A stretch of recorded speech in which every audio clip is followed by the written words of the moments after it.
మన ఇక్కడ railway line అనేది ట్రాక్ వర్క్స్ అనేది ఇంకా ప్రారంభం కాలేదు. మనం ఇంకా చెప్పుకున్నటువంటి ఈ మెయిన్ పోల్, ఈ పోల్ తొలగిస్తేనే, ఇప్పుడు చూస్తున్నారు ఈ పోల్ తొలగిస్తేనే మనకి ట్రాక్ అనేది అక్కడ నుంచి ఈ కాజ్పేట వైపు నుంచి మనకి మెయిన్ లైన్ నుంచి లూప్ లైన్కి కనెక్ట్ అవ్వాల్సింది అక్కడే.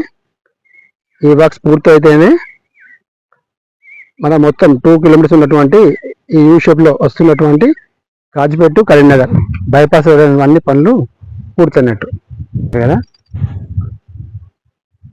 ఇప్పుడు ఈ కేబుల్ అనేది దాన్ని కనెక్ట్ చేయాల్సి ఉంటుంది. ఇప్పుడు ఇది డమ్మీ పోల్ అవుతుంది, ఇప్పుడు ఇది రియల్ పోల్ అవుతుంది. ఇప్పుడు ఇది పోల్కి మనకి కనెక్ట్ కావాల్సి ఉంది. ఈ కనెక్ట్ అయినాక ఇప్పుడు చూసినటువంటి పోల్ని తొలగిస్తారు.